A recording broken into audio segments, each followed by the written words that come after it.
Thank you for joining me. It's Mensah Oteh, and I hope you're well.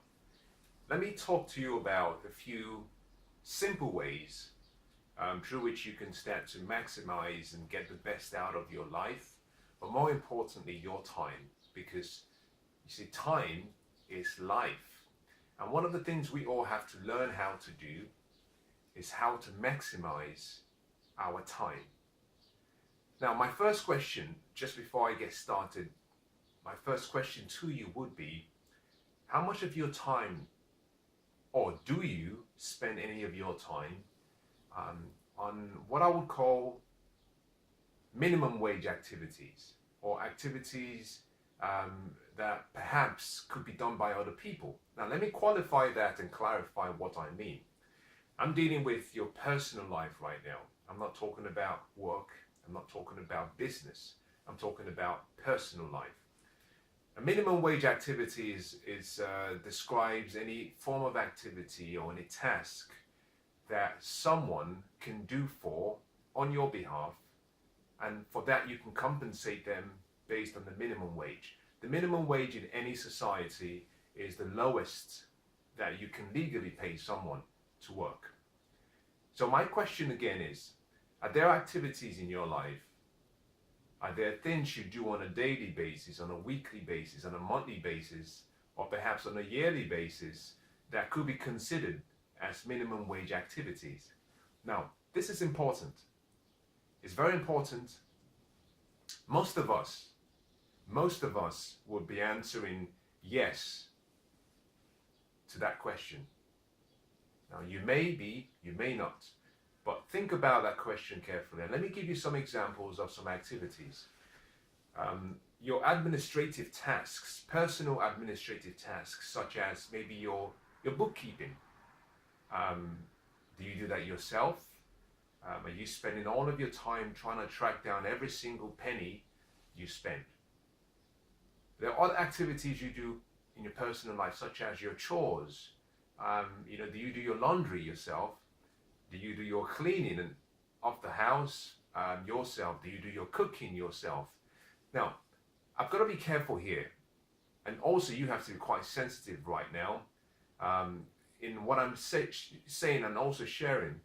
Most of us have been raised and we're taught that you should find pleasure and joy in doing all of the activities I've just mentioned. As a matter of fact, I was raised with the philosophy that it was really important that you spend your time doing some of these activities, like cooking, for example. I was raised with the belief that, you have to cook for your family, and it's important to cook for your family. I was raised with the belief that your laundry should be done by yourself. The task of cleaning the house could be done by yourself. You see, I was raised spiritually rich, but we were financially poor. And when you're in that position, all you understand is the minimum wage lifestyle. That meant that the value of our time was very low. So we spent our time doing anything that we could get our hands on. Now, part of the reason I'm talking about this is simply because for you to start adding value to your life, for you to start maximizing your life, you must start to recognize the value of your time. You must recognize your value. Now, the first thing you have to do, if you want to start growing, if you want to start acquiring wealth, if you want to become successful in any area of life, you must intentionally decide to delegate all of your minimum wage activities, delegate all of your, what I'll call menial tasks that you do on a daily, weekly, monthly basis, and find someone who can do it just as good as you, maybe better than you, but someone who is available. Now, this means, for example, that you can delegate your cooking, you can delegate your laundry, you can delegate your ironing, you can delegate the cleaning of the house to someone else in exchange for some level of compensation, whether that be minimum wage or above minimum wage. But the point here is this: until you stop and ask yourself, what's the value of my time? You might find that every day you complain of not having enough time to do what you really want to do.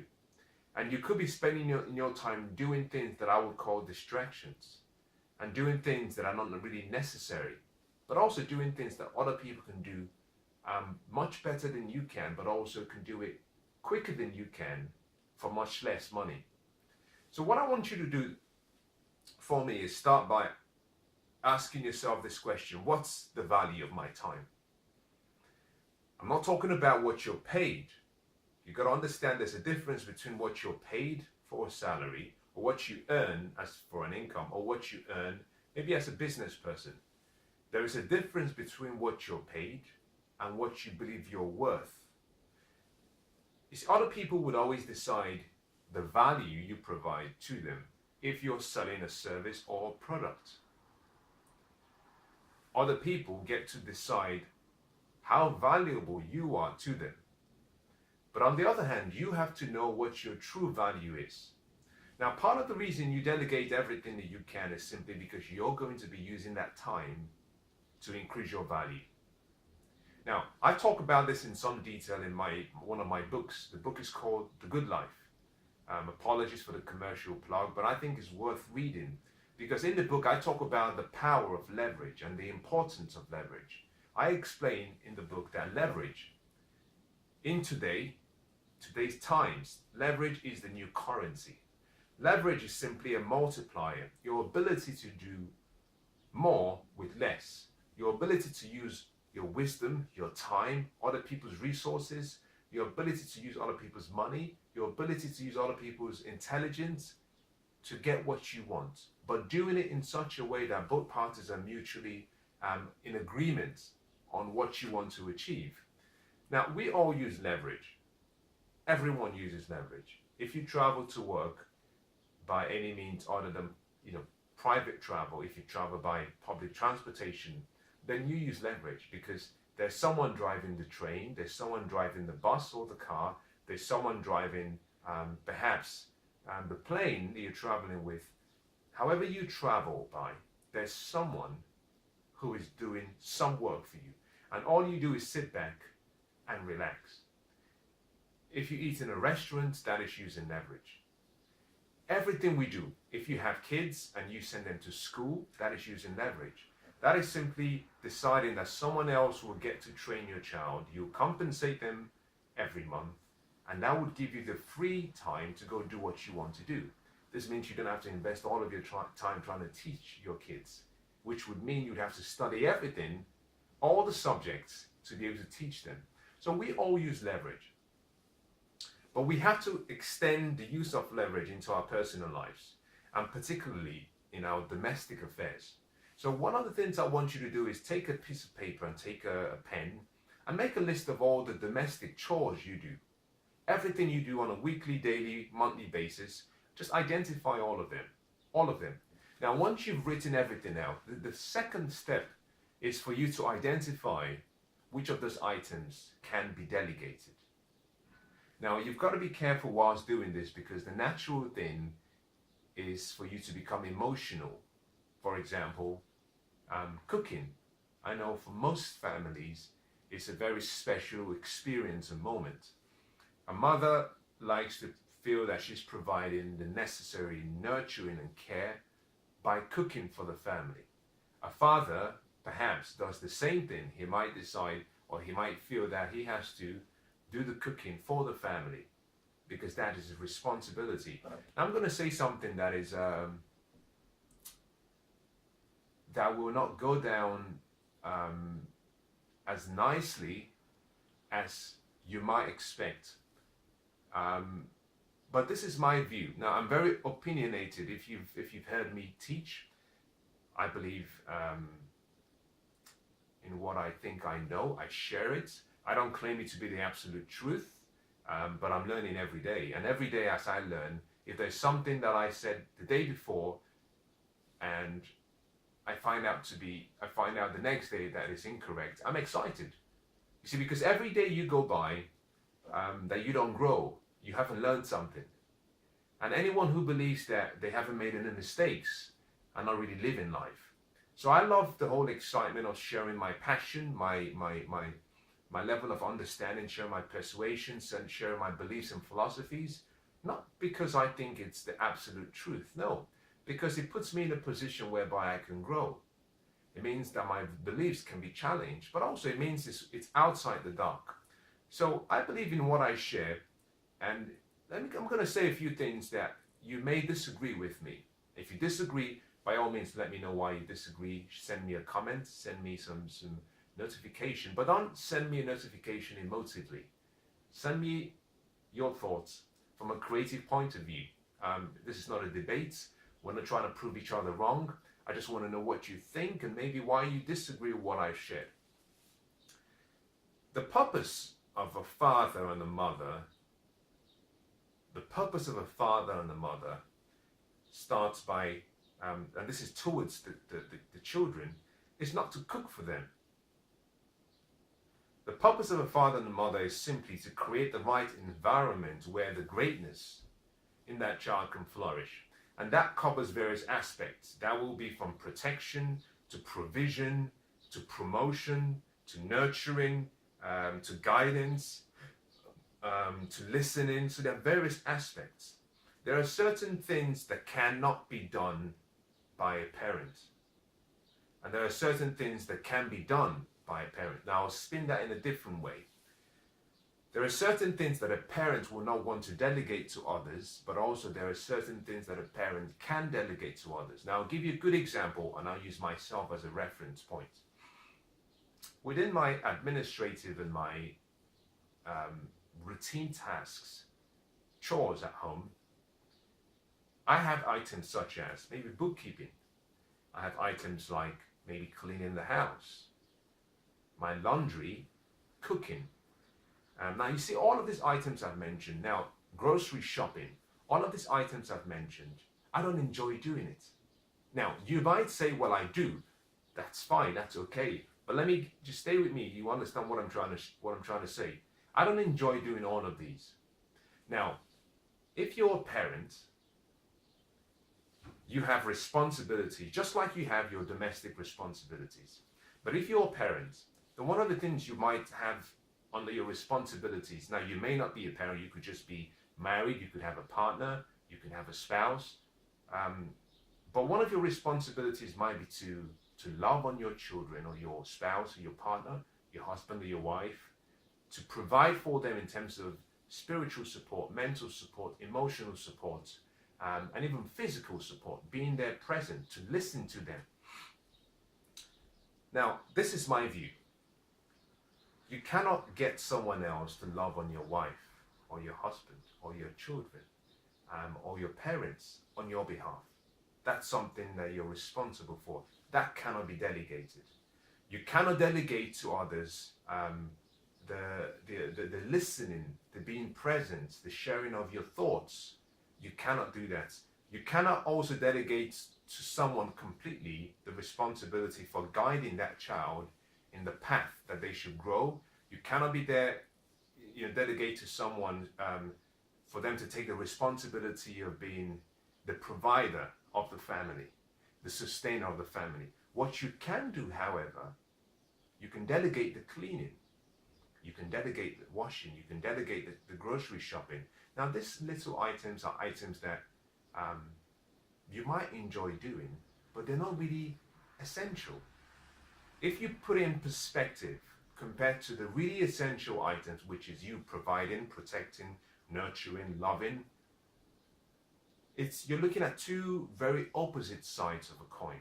And so my view is this, that we have to get, and you have to get very good at majoring in the major things, not the minor things.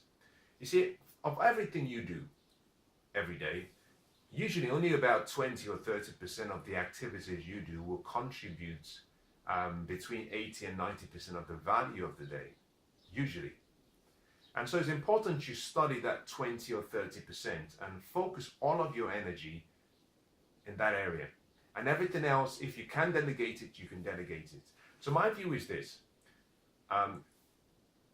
Delegate as much as you can. Anything that requires some minimum wage activity, anything that requires a minimum wage in terms of salary, anything that others can do for you, but more important, anything that frees your time. Because what you're doing is you're trying to buy your time back. Anything that frees back your time such that you can invest that time into more important areas and priorities of your life. Now, I consider that to be smart, but also I consider that to be intelligent. So what I'd like you to do is go back to your list. You have identified all of the items. Next, you identify the items that could be potentially delegated. Now, go through the list again and see if there are items that originally you hadn't identified as perhaps could be delegated, and maybe you might want to change your mind. Now, once you've done that, I want you to do something else for me. I want you to write next to each of those items how much you think it would cost to get someone to do that for you on an hourly basis. On an hourly basis. Now, that you might say, well, to get someone to do the cleaning, it might cost me about £10 an hour. So write down £10. Next to that, I want you to identify by all of those items on your list. Identify how much time you spend every week on each of those items. For each of those items, just put a note, make a note of the amount of time in hours, in minutes, and then what I'd like you to do is make a summation of all that time to get the total amount of time that you will be saving every week. Now, my first question to you is this: when you look at that time, can you imagine what you could do with that time? Could you perhaps take a dancing class, dancing lesson? Could you perhaps spend more time in the gym? Could you perhaps go bowling with your kids or your loved ones? Could you perhaps go, abseiling? Could you go rock climbing with your loved ones? Could you start learning how to speak a new language? Could you spend more quality time with your kids? You see, all of what I'm sharing with you is possible, but it requires a decision and a choice. You have to make the choice, and then you have to decide. In my personal life, I found that I started living well, but also I started creating wealth when I decided that I'll be very careful about how I use my spare time. Wealth is created during your spare time. Wealth is rarely created during your working time. If you have a job, then there's an expectation that during your working hours, you're doing what you're being paid for. But to find and create wealth, normally, it's what you do during your spare time that counts. And therefore, if you can delegate as much as you can away, and you can gain back some time, then that means you have effectively more time to be able to come up with a great idea that can potentially change the trajectory of your life. So let me summarize by saying this. It's important that you make a decision that everything that is a minimum wage activity in your life, whatever that might be, make a decision, resolve within yourself that starting from today, you will delegate those items, that you will find the people who can do it better than you can.